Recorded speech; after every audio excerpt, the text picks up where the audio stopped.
നമസ്കാരം സുഹൃത്തുക്കളെ. ബുദ്ധന്റെ തത്വങ്ങളിലൂടെ അഴിമതിയും ദുഷ്പ്രവൃത്തികളും ഇല്ലാതാകട്ടെ. ചില പ്രവൃത്തികളുടെ ഫലം ഉടനടി ലഭിക്കുമ്പോൾ മറ്റു ചിലതിന്റെ ഫലം പിന്നീട് ലഭിക്കുന്നു. ദുഷ്കർമ്മങ്ങൾ മറച്ചുവെക്കാൻ നമുക്ക് ലോകത്തിലെ കോടതികളിൽ നിന്ന് രക്ഷപ്പെടാൻ കഴിഞ്ഞേക്കും. പക്ഷേ പ്രകൃതിയുടെ കോടതിയിൽ നിന്ന് എങ്ങനെ രക്ഷപ്പെടും? വർഷങ്ങൾക്ക് മുമ്പ് ഒരു നഗരത്തിൽ ഒരു ന്യായാധിപൻ ജീവിച്ചിരുന്നു. നാഗർബ്രാഹ്മണ കുടുംബത്തിൽപ്പെട്ട അദ്ദേഹം കർമ്മനിയമങ്ങളിൽ അഗാധമായ വിശ്വാസമുള്ളയാളായിരുന്നു. ഒരു ദിവസം രാവിലെ നടക്കാനിറങ്ങിയപ്പോൾ ന്യായാധിപൻ ഒരു സംഭവം കണ്ടു. ഒരാൾ ഓടുന്നുണ്ടായിരുന്നു. പിന്നാലെ വന്ന മറ്റൊരാൾ അയാളുടെ മുതുകിൽ കഠാര കുത്തിയിറക്കി മരണം ഉറപ്പാകും വരെ കുത്തിക്കൊണ്ടിരുന്നു. ഈ സംഭവം ന്യായാധിപൻ നേരിട്ട് കണ്ടു. കൊലയാളി ഓട്ടി രക്ഷപ്പെട്ടിരുന്നു. ന്യായാധിപൻ അയാളെ വ്യക്തമായി കണ്ടിരുന്നു. പിന്നീട് ന്യായാധിപൻ വീട്ടിലേക്ക് പോയി. പക്ഷേ ഈ കാര്യം ആരോടും പറഞ്ഞില്ല. കാരണം കൊലപാതക കേസ് ഒടുവിൽ അദ്ദേഹത്തിന്റെ കോടതിയിൽ തന്നെ എത്തുമല്ലോ. പിന്നീട് പോലീസ് അന്വേഷണം ആരംഭിച്ചു. 6 മാസത്തിനുള്ളിൽ പോലീസിന്റെ പൂർണ്ണമായ അന്വേഷണം പൂർത്തിയായി.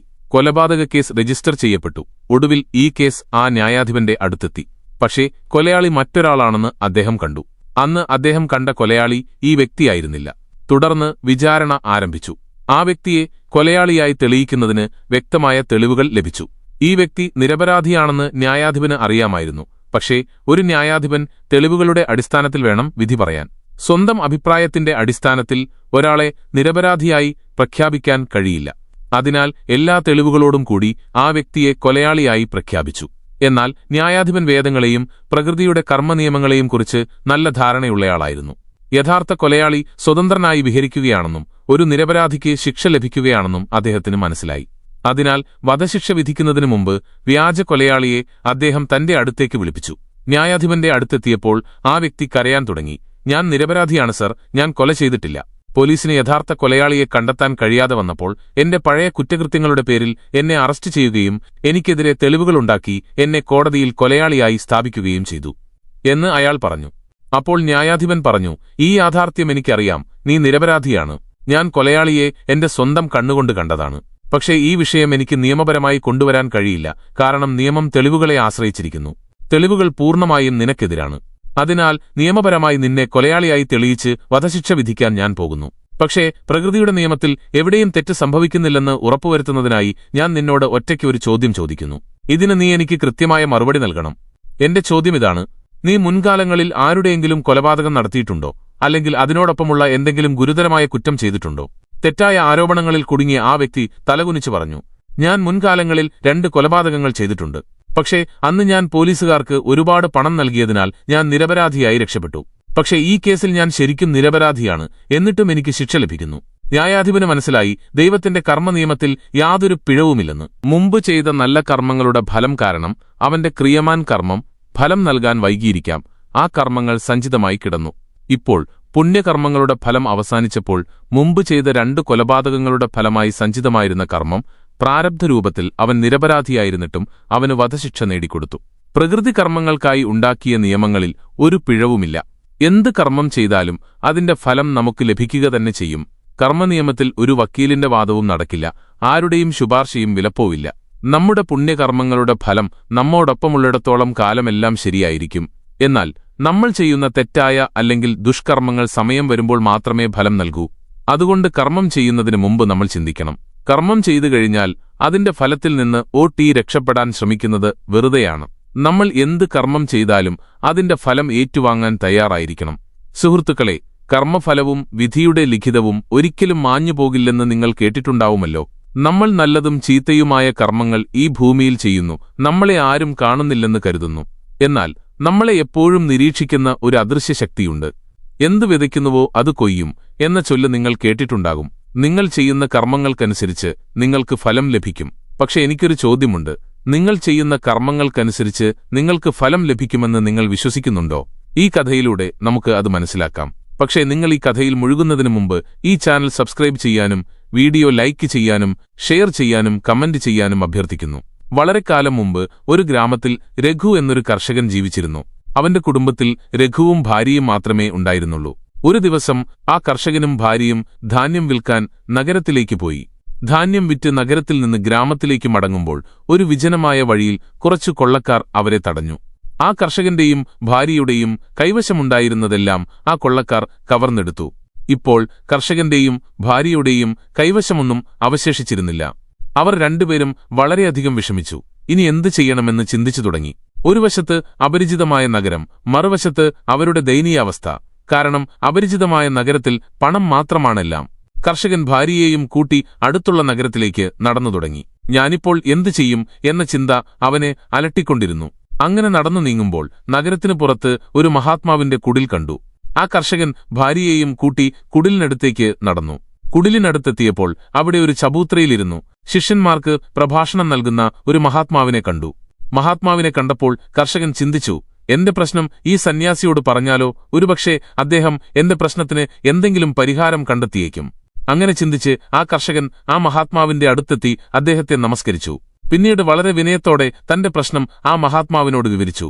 അങ്ങുന്നേ, എന്റെ ഭാര്യയെ ഏതെങ്കിലും ഒരു വ്യാപാരിയുടെ അടുത്ത് പണയം വെച്ച് എനിക്ക് കുറച്ച് പണം സംഘടിപ്പിച്ചു തന്നാൽ അത് വലിയ സഹായമായിരിക്കും എന്ന് പറഞ്ഞു. കർഷകന്റെ വാക്കുകൾ കേട്ടപ്പോൾ തന്റെ പരിചയത്തിലുള്ള ഒരു വ്യാപാരിയെക്കുറിച്ച് സന്യാസി പറഞ്ഞുകൊടുത്തു. എന്നിട്ട് കർഷകനെ അങ്ങോട്ടയച്ചു. കർഷകൻ ഭാര്യയെയും കൂട്ടി ആ വ്യാപാരിയുടെ അടുത്തെത്തി തനിക്ക് കുറച്ച് പണം ആവശ്യമുണ്ടെന്ന് അദ്ദേഹത്തോട് വിനയപൂർവ്വം അപേക്ഷിച്ചു. എന്റെ ഭാര്യയല്ലാതെ എന്റെ പക്കൽ പണയം വെക്കാൻ മറ്റൊന്നുമില്ല. ദയവായി എന്റെ ഭാര്യയെ പണയം വെച്ച് എനിക്ക് കുറച്ച് പണം തരൂ.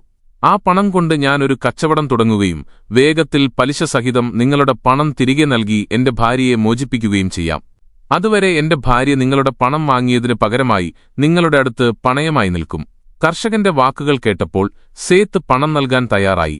പണത്തിനു പകരമായി കർഷകന്റെ ഭാര്യയെ തന്റെ അടുത്ത് പണയം വെച്ചു. അങ്ങനെ പണം കടം വാങ്ങി കച്ചവടം ചെയ്യാൻ കർഷകൻ യാത്ര തുടങ്ങി.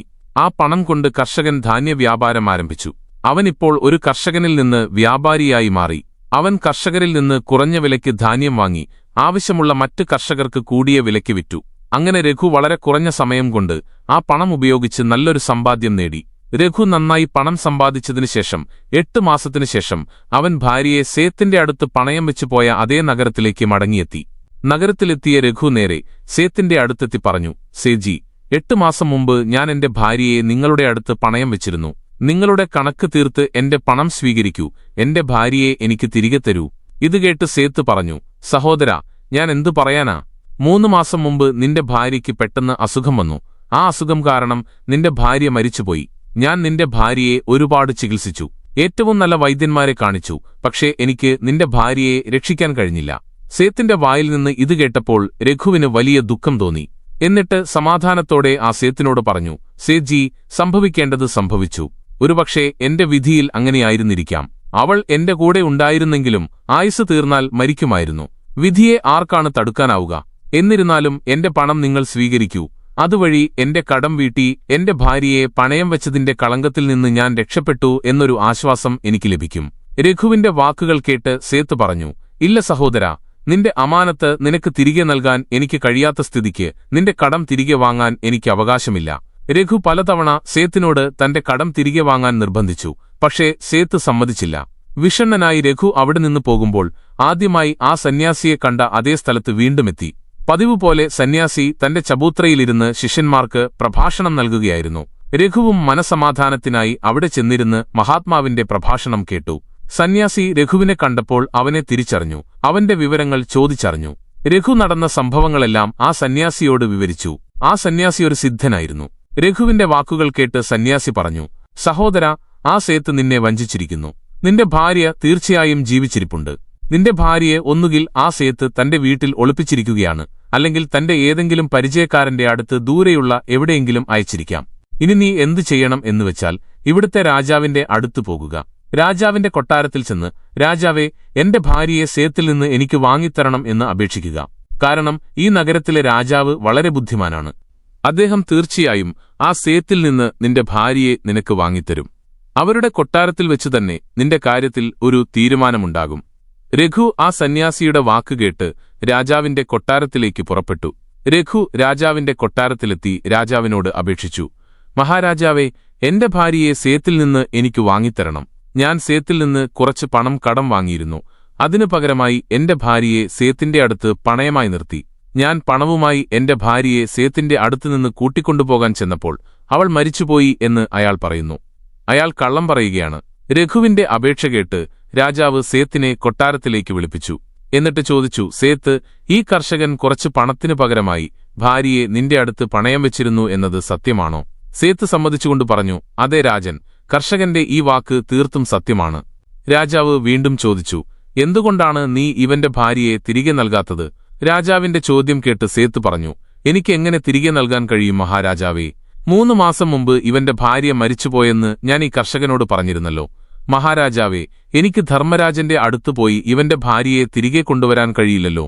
രാജാവ് ചോദിച്ചു, ഇവന്റെ ഭാര്യ മരിച്ചുപോയി എന്ന് ഉറപ്പുവരുത്താൻ നിന്റെ പക്കൽ വല്ല സാക്ഷികളുമുണ്ടോ? അപ്പോൾ സേത്ത് പറഞ്ഞു, അതെ മഹാരാജാവേ, ഈ വ്യാപാരിയുടെ ഭാര്യയെ ചികിത്സിച്ച വൈദ്യനും ഇവന്റെ ഭാര്യയെ ശ്മശാനത്തിൽ ദഹിപ്പിച്ച 4 പേരും ഈ കാര്യത്തിന് സാക്ഷ്യം പറയും. സേത്ത് ഇത് അത്രയും ആത്മവിശ്വാസത്തോടെ പറഞ്ഞപ്പോൾ രാജാവിന് പോലും അവനിൽ വിശ്വാസം തോന്നി. അപ്പോൾ രാജാവ് രഘുവിനോട് പറഞ്ഞു, സഹോദരാ, നിന്റെ ഭാര്യ ജീവിച്ചിരിപ്പുണ്ടായിരുന്നെങ്കിൽ ഞങ്ങൾ തീർച്ചയായും നിനക്കവളെ വാങ്ങിത്തരുമായിരുന്നു. ഇപ്പോൾ ഞങ്ങൾ നിസ്സഹായരാണ്. അങ്ങനെ രാജാവ് രഘുവിനെ കാര്യങ്ങൾ പറഞ്ഞ് മനസ്സിലാക്കി തിരികെ അയച്ചു. രഘു വീണ്ടും ആ സന്യാസിയുടെ അടുത്തെത്തി രാജാവും സേത്തും കൊട്ടാരത്തിൽ പറഞ്ഞതെല്ലാം ആ സന്യാസി മഹാത്മാവിനോട് വിവരിച്ചു. ഇതെല്ലാം കേട്ടപ്പോൾ ആ ജ്ഞാനിയായ മഹാത്മാവ് പറഞ്ഞു, ഞാൻ രാജാവിനെ ഇത്രയും വിവേകശൂന്യനായി കരുതിയിരുന്നില്ല. അയാൾ നിനക്ക് നീതി നൽകാത്തതിൽ എനിക്ക് ദുഃഖമുണ്ട്. ആ രാജാവ് സേത്തിന്റെ വാക്കുകൾ വിശ്വസിക്കുകയും നിന്നെ പറഞ്ഞ് മനസ്സിലാക്കി എന്റെ അടുത്ത് തിരികെ അയക്കുകയും ചെയ്തു. ഇനി നീ എന്റെ ഒരു കാര്യം കേൾക്കുക. നീ ഒരിക്കൽ കൂടി രാജാവിന്റെ അടുത്ത് പോയി 3 മണിക്കൂർ നേരത്തേക്ക് തന്റെ രാജസിംഹാസനത്തിലിരിക്കാൻ എനിക്ക് അധികാരം നൽകണമെന്ന് പറയുക. അപ്പോൾ ഞാൻ രാജാവിന് കാണിച്ചു കൊടുക്കാം എങ്ങനെയാണ് നീതി നടപ്പാക്കുന്നതെന്നും നീതി എന്നാൽ എന്താണെന്നും. രഘു ഒരു തവണ കൂടി രാജാവിന്റെ കൊട്ടാരത്തിലെത്തി ആ സന്യാസി മഹാത്മാവ് പറഞ്ഞതുപോലെ രാജാവിനോട് പറഞ്ഞു. രഘുവിന്റെ ഈ വാക്കുകേട്ട് രാജാവ് പറഞ്ഞു, 3 മണിക്കൂർ നേരത്തേക്ക് എന്റെ സിംഹാസനം ത്യജിക്കുന്നതിൽ എനിക്ക് യാതൊരു വിരോധവുമില്ല. അങ്ങനെ ചെയ്യുന്നതിലൂടെ നിനക്ക് നീതി ലഭിക്കുമെങ്കിൽ ആ സന്യാസിക്കായി ഞാൻ 3 മണിക്കൂർ എന്റെ സിംഹാസനം ഉപേക്ഷിക്കാം. നീ ആ മഹാത്മാവിനെ രാജകൊട്ടാരത്തിലേക്ക് കൊണ്ടുവരിക. രാജാവിന്റെ ഈ വാക്കുകൾ കേട്ടപ്പോൾ രഘു സന്യാസിയുടെ അടുത്ത് ചെന്ന് അദ്ദേഹത്തെ രാജകൊട്ടാരത്തിലേക്ക് കൂട്ടിക്കൊണ്ടുവന്നു. സന്യാസി രാജകൊട്ടാരത്തിലെത്തിയപ്പോൾ രാജാവ് തന്റെ സിംഹാസനം ആ സന്യാസി മഹാത്മാവിനെ ഏൽപ്പിച്ചു. തുടർന്ന് രാജസിംഹാസനത്തിൽ ഇരുന്നുകൊണ്ട് സന്യാസി സേത്തിനെ കൊട്ടാരത്തിൽ ഹാജരാക്കാൻ ഉത്തരവിട്ടു. എന്നിട്ട് സേത്തിനോട് ചോദിച്ചു, സേജി, ഈ കർഷകന്റെ ഭാര്യ നിങ്ങളുടെ അടുത്തിരിക്കുമ്പോൾ 3 മാസം മുമ്പ് മരിച്ചുപോയെന്ന് നിങ്ങൾ പറഞ്ഞല്ലോ.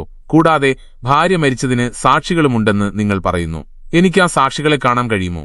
പിന്നീട് രാജാവായി മാറിയ സന്യാസിയുടെ ഉത്തരവ് പ്രകാരം സേത്തിനെ ഹാജരാക്കി. ആദ്യം സന്യാസി രഘുവിന്റെ ഭാര്യയെ ചികിത്സിച്ച വൈദ്യനെ വിളിപ്പിച്ചു. സന്യാസി വൈദ്യനോട് ചോദിച്ചു, എന്താ വൈദ്യരെ, അങ്ങ് തന്നെയാണോ രഘുവിന്റെ ഭാര്യയെ ചികിത്സിച്ചത്? വൈദ്യൻ പറഞ്ഞു, അതെ അങ്ങുന്നേ, ഞാൻ തന്നെയാണ് രഘുവിന്റെ ഭാര്യയെ ചികിത്സിച്ചത്. വൈദ്യന്റെ വാക്കുകൾ കേട്ട് സന്യാസി ചോദിച്ചു, വൈദ്യരെ, നിങ്ങൾ രഘുവിന്റെ ഭാര്യയെ ചികിത്സിക്കാൻ സേട്ടിന്റെ വീട്ടിൽ പോവുകയായിരുന്നോ, അതോ രഘുവിന്റെ ഭാര്യ ചികിത്സയ്ക്കായി നിങ്ങളുടെ അടുത്ത് വരികയായിരുന്നോ? രാജാവായി മാറിയ സന്യാസിയുടെ ചോദ്യം കേട്ട് വൈദ്യൻ പറഞ്ഞു, മഹാരാജാവേ, സേട്ട് തന്നെയാണ് എന്റെ ഔഷധശാലയിൽ വന്ന് മരുന്ന് വാങ്ങിക്കൊണ്ടുപോയത്. സന്യാസി ചോദിച്ചു, അപ്പോൾ സേട്ട് ആ മരുന്ന് രഘുവിന്റെ ഭാര്യയ്ക്ക് വേണ്ടിയാണോ വാങ്ങിയതെന്ന് നിങ്ങൾക്കുറപ്പില്ല അല്ലേ? മറ്റാർക്കെങ്കിലും വേണ്ടിയാകാമല്ലോ. സന്യാസിയുടെ ചോദ്യം കേട്ട് വൈദ്യൻ പറഞ്ഞു, അതേ മഹാരാജാവേ, സേട്ട് ആർക്കുവേണ്ടിയാണ് മരുന്ന് വാങ്ങിയതെന്ന് എനിക്കുറപ്പില്ല. പക്ഷേ സേട്ട് മരുന്ന് വാങ്ങിക്കൊണ്ടുപോയിരുന്നു. വൈദ്യന്റെ വാക്കുകൾ കേട്ട് സന്യാസി പറഞ്ഞു, അതിനർത്ഥം നിങ്ങൾ രോഗിയെ കാണാതെ മരുന്ന് നൽകുന്നു എന്നല്ലേ? ഇത് വളരെ ഗുരുതരമായ കുറ്റമാണ്. മരുന്നിന് പകരം നിങ്ങൾ ആർക്കെങ്കിലും വിഷം നൽകിയിട്ടുണ്ടാകാം. ഒരുപക്ഷെ നിങ്ങൾ നൽകിയ വിഷം കാരണമാകാം രഘുവിന്റെ ഭാര്യ മരിച്ചത്. സന്യാസിയുടെ ഈ വാക്കുകൾ കേട്ട് വൈദ്യന്റെ മുഖം ഭയം കൊണ്ട് വിളറി. അവൻ ഭയന്നു വിറച്ചുകൊണ്ട് പറഞ്ഞു, ഇല്ല അങ്ങുന്നേ, അങ്ങനെ ഒരിക്കലും സംഭവിക്കില്ല. ഞാൻ എന്റെ ഒരു രോഗിക്കും മരുന്നിന് പകരം വിഷം നൽകില്ല. അങ്ങനെ ചെയ്താൽ എന്റെ എല്ലാ മാനവും പോവുകയില്ലേ? വൈദ്യന്റെ വാക്കുകൾ കേട്ട് സന്യാസി പറഞ്ഞു, ഇപ്പോൾ നീ അങ്ങനെ പറയും. നിന്റെ കർത്തവ്യത്തിൽ അലംഭാവം കാണിച്ചതിനും ഒരു രോഗിയുടെ ജീവൻ വെച്ച് കളിച്ചതിനും ഞാൻ നിനക്ക് 50 ചാട്ടവാറടി ശിക്ഷ വിധിക്കാൻ പോകുകയാണ്. അതോടൊപ്പം നിന്റെ മുഖത്ത് കറുത്ത മഷി പുരട്ടി നഗരത്തിൽ മുഴുവൻ നടത്തിക്കും. ഇപ്പോൾ നീ ആലോചിക്കു വൈദ്യരെ, സത്യം പറയുമോ, അതോ ഞാൻ സൈനികരോട് നിന്നെ ബന്ധിയാക്കാൻ ഉത്തരവിടണോ? ഇത് കേട്ട് വൈദ്യൻ വിറയ്ക്കാൻ തുടങ്ങി.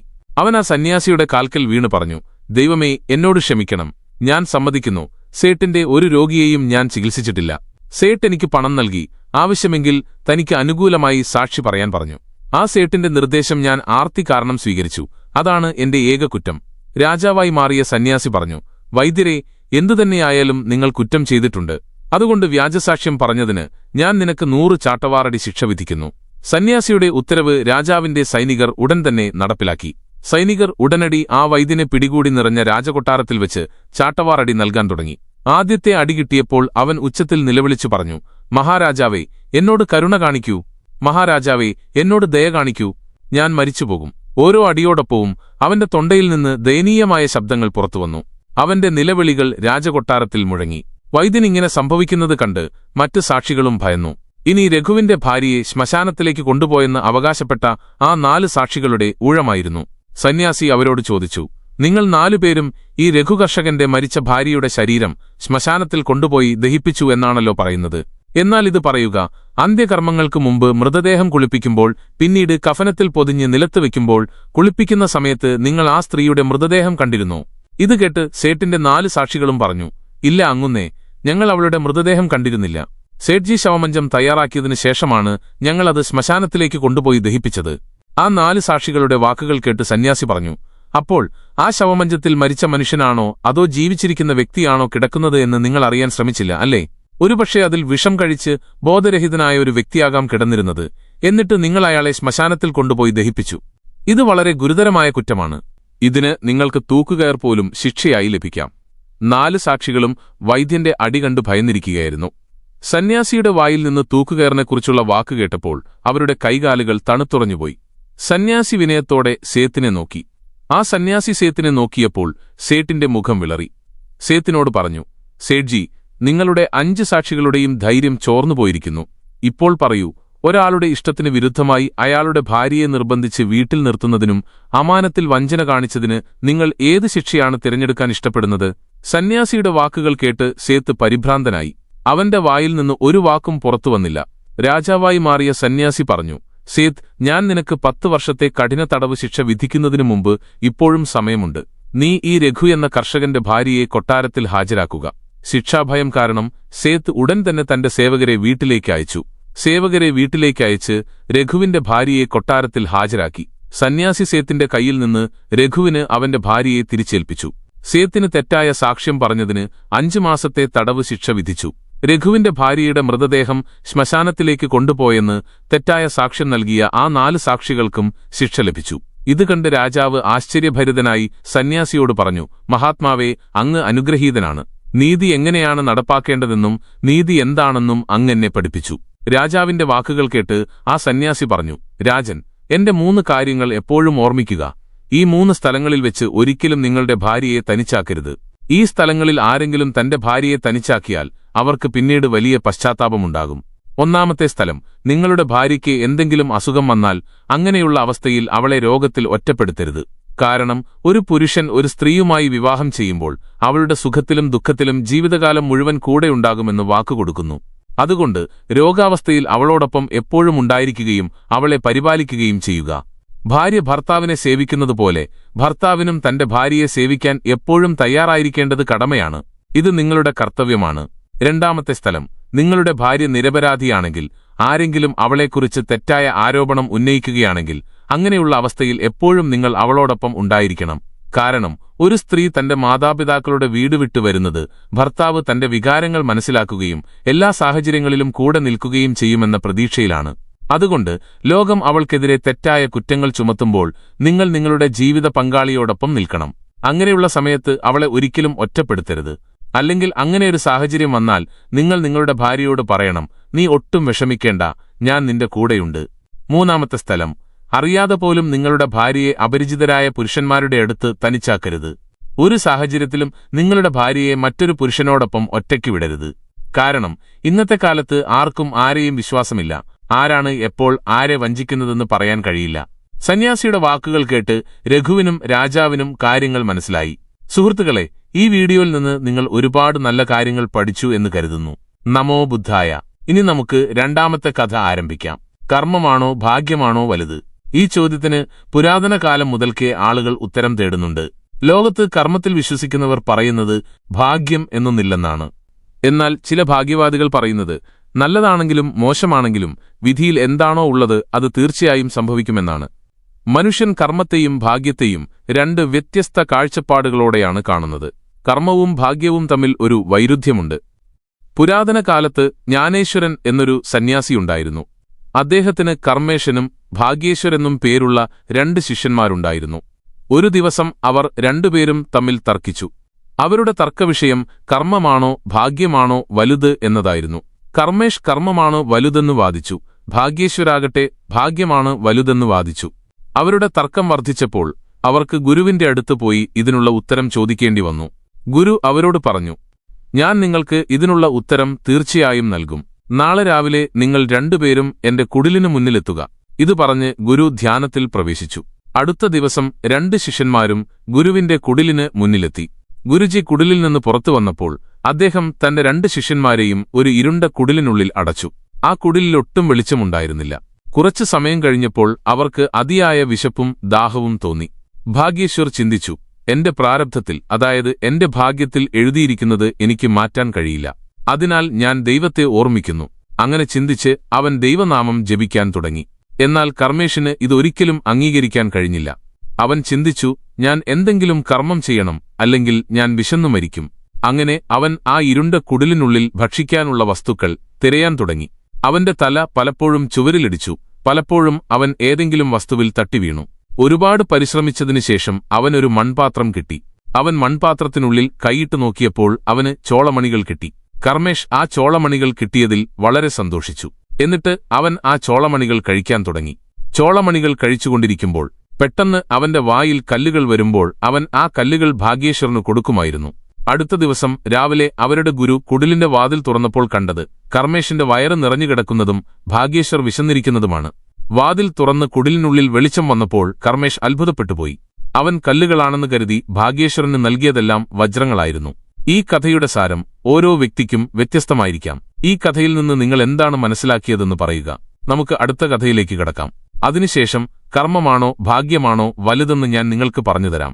രാജാ വിക്രമാദിത്യൻ വിദ്വാനും ധീരനും ദാനശീലനും നീതിമാനുമായ രാജാവായിരുന്നു. ഒരു ദിവസം അദ്ദേഹത്തിന്റെ കൊട്ടാരത്തിൽ 2 പേർ വന്നു. അവർ രാജാവിനെ വണങ്ങി പറഞ്ഞു, മഹാരാജാവേ, അങ്ങയുടെ കീർത്തി ഞങ്ങൾ ഒരുപാട് കേട്ടിട്ടുണ്ട്. അതുകൊണ്ട് ഞങ്ങൾ 2 പേരും ശരിയായ നീതി തേടിയാണ് അങ്ങയുടെ അടുത്ത് വന്നിരിക്കുന്നത്. രാജാവ് അവരോട് പറഞ്ഞു, നിങ്ങളിവിടെ വരാനുണ്ടായ കാരണം പറയുക. നിങ്ങൾ 2 പേർക്കും ഉചിതമായ നീതി ലഭിക്കും. അവർ പറഞ്ഞു, മഹാരാജാവേ, ഞങ്ങൾക്കിടയിൽ കുറച്ചുകാലമായി ഈ തർക്കം നടക്കുന്നുണ്ട്. കർമ്മമാണോ വലുതോ ഭാഗ്യമാണോ എന്ന്. ഞാൻ പറയുന്നു കർമ്മമാണ് വലുതെന്ന്, ഇവൻ പറയുന്നു ഭാഗ്യമാണെന്ന്. ഇപ്പോൾ ഇതിനങ്ങ് ഉത്തരം പറയുകയും നീതി നൽകുകയും ചെയ്യുക. 2 പേരുടെയും വാക്കുകൾ കേട്ട് രാജാ വിക്രമാദിത്യൻ ചിന്തയിലാണ്ടു. എന്നിട്ട് അവരോട് പറഞ്ഞു, നിങ്ങൾ 2 പേരുടെയും ഈ ചോദ്യത്തിന് ഉത്തരം നൽകാൻ എനിക്ക് സമയം വേണം. നിങ്ങളുടെ ഈ ചോദ്യത്തിന് ഞാൻ 6 മാസത്തിനു ശേഷം ഉത്തരം നൽകും. നിങ്ങൾ 6 മാസത്തിനു ശേഷം എന്റെ അടുത്ത് വരിക. അവർ 2 പേരും രാജാവിനോട് പറഞ്ഞു, ശരി, ഞങ്ങൾ കൃത്യം 6 മാസത്തിനു ശേഷം അങ്ങയെ കാണാൻ വരും. അവർ 2 പേരും പറഞ്ഞു. അവർ പോയതിനുശേഷം രാജാ വിക്രമാദിത്യൻ ആശയക്കുഴപ്പത്തിലായി. ഈ ചോദ്യത്തിന് ഉത്തരം കണ്ടെത്താൻ അദ്ദേഹം മനസ്സിൽ ചില കാര്യങ്ങൾ ആലോചിച്ചു. 6 മാസത്തേക്ക് രാജ്യഭാരം സേനാപതിയെ ഏൽപ്പിച്ച് രാജാ വിക്രമാദിത്യൻ വേഷപ്രച്ഛന്നനായി മറ്റൊരു നഗരത്തിലേക്ക് യാത്രയായി. അവിടെ വെച്ച് രാജാ വിക്രമാദിത്യന് ഒരു വ്യാപാരിയെ കണ്ടുമുട്ടി. വ്യാപാരി അയാളോട് ചോദിച്ചു, നിങ്ങൾ ഈ നഗരത്തിൽ പുതിയതായി വന്നതാണെന്ന് തോന്നുന്നു.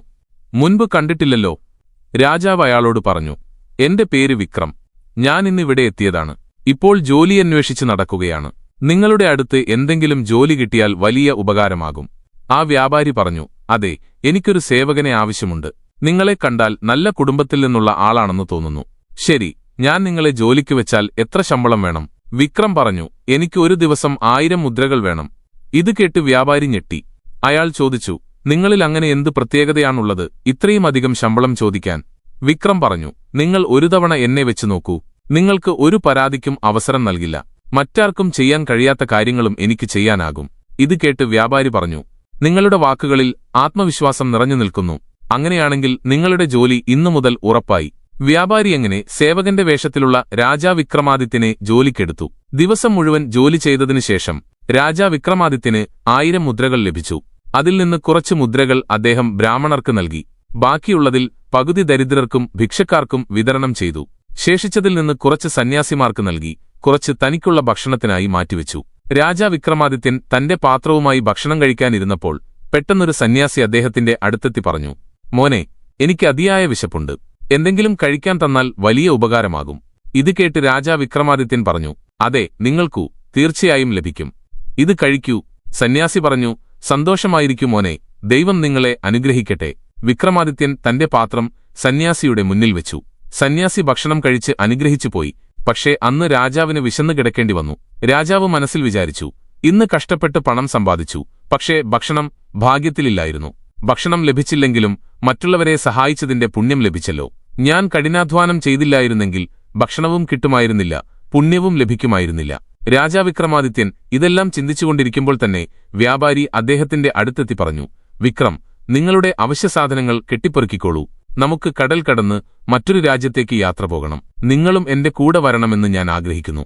വിക്രം പറഞ്ഞു, ശരി, അങ്ങയുടെ ആജ്ഞ പോലെ. വ്യാപാരി സേവകന്റെ വേഷത്തിലുള്ള രാജാവിനെയും മറ്റു ചില സേവകരെയും കൂട്ടി വിദേശയാത്രയ്ക്ക് പുറപ്പെട്ടു. ഒരു ദിവസം പെട്ടെന്ന് കടലിൽ ഒരു കൊടുങ്കാറ്റ് വന്നു. കപ്പൽ ഉലയാൻ തുടങ്ങി. എല്ലാവരും പരിഭ്രാന്തരായി. വ്യാപാരി കപ്പൽ ഓടിക്കുന്നയാളോട് നങ്കൂരമിട്ട് കപ്പൽ അവിടെ നിർത്താൻ പറഞ്ഞു. അയാൾ പറഞ്ഞു, കപ്പൽ ഇവിടെ നിർത്തണമെന്നെനിക്ക് തോന്നുന്നു. കൊടുങ്കാറ്റ് നിന്നതിനു ശേഷം മുന്നോട്ടു പോകാം. കുറച്ചുകഴിഞ്ഞ് കൊടുങ്കാറ്റ് ശാന്തമായി. കൊടുങ്കാറ്റടങ്ങിയപ്പോൾ വ്യാപാരി പറഞ്ഞു, ഇനി മുന്നോട്ടു പോകണം. പക്ഷെ നങ്കൂരം ഉയരുന്നില്ല. കപ്പലെങ്ങനെ മുന്നോട്ടു പോകും? വ്യാപാരി വിക്രമനെ വിളിച്ചു. വ്യാപാരി വിക്രമനോട് പറഞ്ഞു, ചാലകന് നങ്കൂരം ഉയർത്താൻ കഴിയുന്നില്ല. മറ്റാർക്കും ചെയ്യാൻ കഴിയാത്ത കാര്യങ്ങൾ നിനക്ക് ചെയ്യാനാകുമെന്ന് നീ പറഞ്ഞിരുന്നല്ലോ. ഇപ്പോൾ ഈ പ്രതിസന്ധിയിൽ നിന്ന് എല്ലാവരെയും രക്ഷിക്കൂ. വിക്രം പറഞ്ഞു, നിങ്ങൾ വിഷമിക്കേണ്ട, ഞാൻ ഈ നങ്കൂരം ഇപ്പോൾ തന്നെ ഉയർത്താം. വിക്രമാദിത്യൻ കപ്പലിന്റെ അടിയിലേക്കിറങ്ങി പൂർണ്ണശക്തിയോടെ നങ്കൂരം ഉയർത്തിയപ്പോൾ അത് പെട്ടെന്ന് മുകളിലേക്ക് വന്നു. കപ്പൽ മുന്നോട്ട് നീങ്ങാൻ തുടങ്ങി. രാജാവ് കപ്പലിലേക്ക് കയറാൻ തുടങ്ങിയപ്പോൾ പെട്ടെന്ന് കപ്പലിന്റെ മരം പൊട്ടി അദ്ദേഹത്തിന്റെ കയ്യിൽ വീണു. അതേസമയം തന്നെ ഒരു വലിയ തിരമാല വരികയും കപ്പൽ രാജാവിൽ നിന്ന് അകന്നു പോവുകയും ചെയ്തു. രാജാവ് ആ ഒടിഞ്ഞ മരക്കഷണത്തിന്റെ സഹായത്തോടെ നീന്താൻ തുടങ്ങി. അപ്പോഴേക്കും കപ്പൽ ആടിയുലയാൻ തുടങ്ങി. കുറച്ചു കഴിഞ്ഞപ്പോൾ കപ്പൽ കടലിൽ മുങ്ങിപ്പോയി. ഭാഗ്യം കൊണ്ടാണ് താൻ രക്ഷപ്പെട്ടതെന്ന് വിക്രമാദിത്യന് തോന്നി. അദ്ദേഹം നങ്കൂരമുയർത്തി കർമ്മം ചെയ്തിരുന്നു. അപ്പോഴാണ് ഭാഗ്യവും കൂടെ നിന്നത്. കപ്പലിന്റെ ഒരു കഷണത്തിന്റെ സഹായത്തോടെ രാജാവ് ഒരു ദ്വീപിന്റെ തീരത്തെത്തി. അവിടുത്തെ ജനങ്ങൾ വിഷാദത്തിലായിരിക്കുന്നത് രാജാവ് കണ്ടു. രാജാവ് ഒരാളോട് ചോദിച്ചു, സഹോദരാ, ഈ നഗരത്തിൽ ഈ ദുഃഖമെന്തിനാണ്? ആ വ്യക്തി പറഞ്ഞു, ഇന്ന് രാത്രി 12 മണിക്ക് രാജകുമാരി മരിക്കാൻ പോകുന്ന രാജ്യത്ത് ദുഃഖമല്ലാതെ മറ്റെന്തുണ്ടാകാനാണ്? രാജാവ് പറഞ്ഞു, എനിക്ക് മനസ്സിലായില്ല. ആ വ്യക്തി പറഞ്ഞു, ഞങ്ങളുടെ രാജകുമാരിയുടെ വിധിയിൽ എഴുതിയിരിക്കുന്നത് ഇന്ന് രാത്രി 12 മണിക്ക് ഒരു പാമ്പ് കടിക്കുന്നതിലൂടെ അവൾ മരിക്കുമെന്നാണ്. വിക്രമാദിത്യൻ പറഞ്ഞു, എനിക്കിവിടുത്തെ രാജാവിനെ കാണണം. രാജാവ് വിക്രമാദിത്യനെ നഗരത്തിലെ രാജാവിന്റെ അടുത്ത് കൊണ്ടുപോയി. വിക്രമാദിത്യൻ അവിടുത്തെ രാജാവിനോട് പറഞ്ഞു, മഹാരാജാവേ, നിങ്ങൾക്ക് ഈ ദുരിതത്തിൽ നിന്ന് മോചനം നേടാം. രാത്രി 12 മണിവരെ ഞാൻ പറയുന്നതുപോലെ ചെയ്യുക. രാജാവ് വിക്രമാദിത്യനോട് പറഞ്ഞു, നിങ്ങൾ ഞങ്ങളുടെ ഈ ആപത്ത് മാറ്റുകയാണെങ്കിൽ ഞങ്ങൾ നിങ്ങൾക്ക് ചോദിക്കുന്ന സമ്മാനം നൽകാം. ഇതിന് വിക്രമാദിത്യൻ പറഞ്ഞു, മഹാരാജാവേ, ഇന്ന് രാജകുമാരിയെക്കൊണ്ട് കഴിയുന്നത്ര ദാനധർമ്മങ്ങൾ ചെയ്യിക്കുക. കാരണം ദാനധർമ്മങ്ങൾ കൊണ്ട് ഈ പ്രശ്നം വഴിമാറിപ്പോകും. ദാനവും പുണ്യകർമ്മങ്ങളും നമ്മുടെ വർത്തമാനകാലത്തെയും ഭാവിയെയും നിർണയിക്കുന്നു. ഭാവിയെക്കുറിച്ചുള്ള ആശങ്കയിൽ വർത്തമാനകാലത്തെ കർമ്മങ്ങൾ ഉപേക്ഷിക്കരുത്. നമ്മുടെ വർത്തമാനകാലമാണ് നമ്മുടെ ഭാവിയെ നിർണയിക്കുന്നത്. രാജാവ് വിക്രമാദിത്യന്റെ നിർദ്ദേശപ്രകാരം രാജാവ് രാജകുമാരിയെക്കൊണ്ട് ദാനധർമ്മങ്ങൾ ചെയ്യിക്കാൻ തുടങ്ങി. രാജകുമാരി സൈനികരോടൊപ്പം നഗരത്തിലെ ഓരോ വ്യക്തിക്കും ധാന്യം, വസ്ത്രങ്ങൾ, ധനം, മറ്റ് സഹായവസ്തുക്കൾ എന്നിവ ദാനം ചെയ്തുകൊണ്ടിരിക്കുമ്പോൾ രാജകുമാരി ഒരു കീരിയെയും പാമ്പിനെയും കണ്ടു. അവൾ മനസ്സിൽ വിചാരിച്ചു, ഹേ ഈശ്വര, ഇന്നീ കീരി ഈ പാമ്പിനെ കൊല്ലുമെന്ന് തോന്നുന്നു. അവൾ തന്റെ സൈനികരോട് പറഞ്ഞു, ഈ പാമ്പിന്റെ ജീവൻ രക്ഷിക്കൂ, കീരി അതിനെ ഉപദ്രവിക്കും. സൈനികർ കുന്തം കാണിച്ച് കീരിയെ ഭയപ്പെടുത്തി. അതിനാൽ അത് പാമ്പിനെ ഉപേക്ഷിച്ച് ഓടിപ്പോയി. പാമ്പിന് ചെറിയ പരിക്കേറ്റിരുന്നു. രാജകുമാരി അതിന്റെ അടുത്തെത്തി. പാമ്പിന് ചെറിയ മുറിവേയുള്ളൂ, പക്ഷേ മുറിവ് ആഴത്തിലുള്ളതല്ല. കുറച്ചു ദിവസത്തിനുള്ളിൽ അത് സുഖമാകും. അവൾ സൈനികരോട് പറഞ്ഞു, ഒരു പാത്രത്തിൽ കുറച്ച് പാൽ കൊണ്ടുവരിക. പാമ്പിന് വിശപ്പുണ്ടായിരുന്നു. അത് വേഗത്തിൽ പാൽ മുഴുവൻ കുടിച്ചു. കുറച്ചുകഴിഞ്ഞ് പാമ്പിന്റെ അമ്മ അവിടേക്ക് വന്നു. അത് രാജകുമാരിയോട് പറഞ്ഞു, ഇന്ന് നീ എന്റെ മകന്റെ ജീവൻ രക്ഷിച്ചു. ദീർഘായുസ്സുണ്ടാവട്ടെ മോളെ. ഈശ്വരൻ നിനക്ക് ദീർഘായുസ് നൽകട്ടെ. നാഗിനി രാജകുമാരിക്ക് ദീർഘായുസിന്റെ വരം നൽകിയ അതേസമയം തന്നെ രാജാ വിക്രമാദിത്യൻ അവിടെയെത്തി. എന്റെ പ്രണാമം സ്വീകരിക്കുക. ഇന്ന് രാത്രി 12 മണിക്ക് ഒരു പാമ്പ് കടിക്കുന്നതിലൂടെ മരിക്കാനിരുന്ന ഈ കുട്ടിക്ക് നിങ്ങൾ അബദ്ധവശാൽ ദീർഘായുസിന്റെ വരം നൽകി. ഒരുപക്ഷെ അവളുടെ ഭാഗ്യം നല്ലതാണ്. കാരണം രാത്രി 12 മണിക്ക് മുമ്പ് അവൾക്ക് വരം ലഭിച്ചതിനാൽ അവളുടെ മരണം നീണ്ടുപോയി. അവളുടെ ഭാഗ്യത്തോടൊപ്പം അവളുടെ നല്ല കർമ്മങ്ങളും കൂടെ നിന്നു. അപ്പോഴേക്കും രാജകുമാരിയുടെ മരണം രേഖപ്പെടുത്തിയ പാമ്പ് അവിടേക്ക് വന്നു. എന്റെ ഭാര്യ പറഞ്ഞത് ശരിയാണ്. നമ്മുടെ ജീവിതം ഭാഗ്യത്തെയും കർമ്മത്തെയും ആശ്രയിച്ചിരിക്കുന്നു. ഇനി ഞാൻ ഈ കുട്ടിയുടെ ജീവൻ എടുക്കില്ല. അവളുടെ ഭാഗ്യത്തിൽ ദീർഘായുസിന്റെ വരം ലഭിച്ചിരുന്നു. നാഗനും നാഗിനിയും അവരുടെ കുഞ്ഞുമായി മടങ്ങിപ്പോയി. വിക്രമാദിത്യനോട് പറഞ്ഞു, ഇന്ന് നിങ്ങളിലൂടെ എന്റെ മകളുടെ ജീവൻ രക്ഷപ്പെട്ടു. നിങ്ങൾ തീർച്ചയായും ഒരു നല്ല മനുഷ്യനാണെന്ന് തോന്നുന്നു. നിങ്ങളുടെ പേര് പറയൂ. അപ്പോൾ വിക്രമാദിത്യൻ പറഞ്ഞു, ഞാൻ രാജാ വിക്രമാദിത്യനാണ്. തുടർന്ന് രാജാ വിക്രമാദിത്യൻ ആ രാജാവിനോട് തന്റെ മുഴുവൻ കഥയും പറഞ്ഞു. അപ്പോൾ രാജാവ് പറഞ്ഞു, നിങ്ങൾ വിഷമിക്കേണ്ട. ഞങ്ങൾക്കൊരു മാന്ത്രിക കുതിരയുണ്ട്. അത് പറന്ന് ലോകത്തിലെ ഏത് കോണിലേക്കും പോകാൻ കഴിയും. അതിൽ കയറി നിങ്ങൾക്ക് സമയത്തിന് നിങ്ങളുടെ രാജ്യത്തേക്ക് മടങ്ങാം. എന്നിട്ട് രാജാ വിക്രമാദിത്യൻ മാന്ത്രിക കുതിരപ്പുറത്ത് കയറി തന്റെ നഗരത്തിലെത്തി. അടുത്ത ദിവസം രാജാ വിക്രമാദിത്യൻ രണ്ടുപേരെയും കൊട്ടാരത്തിലേക്ക് വിളിപ്പിച്ചു. അവരുടെ ചോദ്യങ്ങൾക്ക് ഉത്തരം നൽകാൻ. ഭാഗ്യവും കർമ്മവും ഒരുമിച്ച് മുന്നോട്ടു പോകുന്നു. ഇത് ഒരേ വണ്ടിയുടെ 2 ചക്രങ്ങളാണ്. ഭാഗ്യം കൂടെയുണ്ടെങ്കിലും കർമ്മം ചെയ്യുന്നില്ലെങ്കിൽ ഒന്നും ലഭിക്കില്ല. അതുപോലെ കർമ്മം ചെയ്താലും ഭാഗ്യം കൂടെയില്ലെങ്കിൽ ഒന്നും നേടാനും കഴിയില്ല. രണ്ടുപേരും രാജാവിന്റെ ഉത്തരം കേട്ട് സംതൃപ്തരായി മടങ്ങിപ്പോയി. യഥാർത്ഥത്തിൽ സത്യമിതാണ്: ഭാഗ്യവും കർമ്മവും പരസ്പരം ബന്ധപ്പെട്ടിരിക്കുന്നു. ഇവ രണ്ടും ചെറുതോ വലുതോ അല്ല. നിങ്ങൾ നല്ല കർമ്മങ്ങൾ ചെയ്യുന്നില്ലെങ്കിൽ അതിന്റെ ഫലമായി നിങ്ങളുടെ ഭാഗ്യവും നിങ്ങളെ പിന്തുണയ്ക്കില്ല. നിങ്ങളുടെ ഭാഗ്യം നല്ലതല്ലെങ്കിൽ നിങ്ങൾക്ക് കർമ്മങ്ങളും ശരിയായി ചെയ്യാൻ കഴിയില്ല. നിങ്ങളുടെ നിത്യകർമ്മങ്ങൾ ചെയ്യുക. കർമ്മമില്ലാതെ ശരീരത്തിന് നിലനിൽക്കാൻ കഴിയില്ല. ഈ കഥകളിൽ നിന്ന് നമുക്ക് മനസ്സിലായത്, എല്ലാവർക്കും അവരുടേതായ കർമ്മം ചെയ്യേണ്ടി വന്നു. കർമ്മേഷ് ഭക്ഷണത്തിനായി അന്വേഷിച്ചപ്പോൾ മറ്റൊരാൾ ദൈവത്തെ ഓർത്തു. കർമ്മം ചെയ്യുന്നതിൽ നിന്ന് ആർക്കും ഒഴിഞ്ഞുമാറാൻ കഴിയില്ല. നിങ്ങൾ കർമ്മം ചെയ്തിട്ടുണ്ടെങ്കിൽ അതിന്റെ ഫലം നിങ്ങൾക്ക് തീർച്ചയായും ലഭിക്കും. ഭാഗ്യം ഇരുമ്പിനു തുല്യമാണ്. അവിടെ കർമ്മമാകുന്ന കാന്തമുണ്ടെങ്കിൽ ഭാഗ്യം ആകർഷിക്കപ്പെടും. യഥാർത്ഥത്തിൽ ഭാഗ്യം നമ്മുടെ കർമ്മങ്ങളുടെ ഫലം തന്നെയാണ്. അനുകൂലമായ കർമ്മം ചെയ്താൽ ഭാഗ്യത്തെ നമ്മുടെ വഴിക്ക് തിരിക്കാൻ കഴിയും. എന്നാൽ ഭാഗ്യത്തെ ആശ്രയിച്ച് കർമ്മങ്ങളിൽ നിന്ന് അകന്നു നിന്നാൽ പരാജയം, ദുഃഖം, ബുദ്ധിമുട്ടുകൾ എന്നിവ നേരിടേണ്ടിവരും. ഈ കഥ നിങ്ങൾക്കിഷ്ടപ്പെട്ടെന്ന് കരുതുന്നു. വീഡിയോ ഇഷ്ടപ്പെട്ടെങ്കിൽ ചാനൽ സബ്സ്ക്രൈബ് ചെയ്യാനും വീഡിയോ ലൈക്ക് ചെയ്യാനും ഷെയർ ചെയ്യാനും മറക്കരുത്.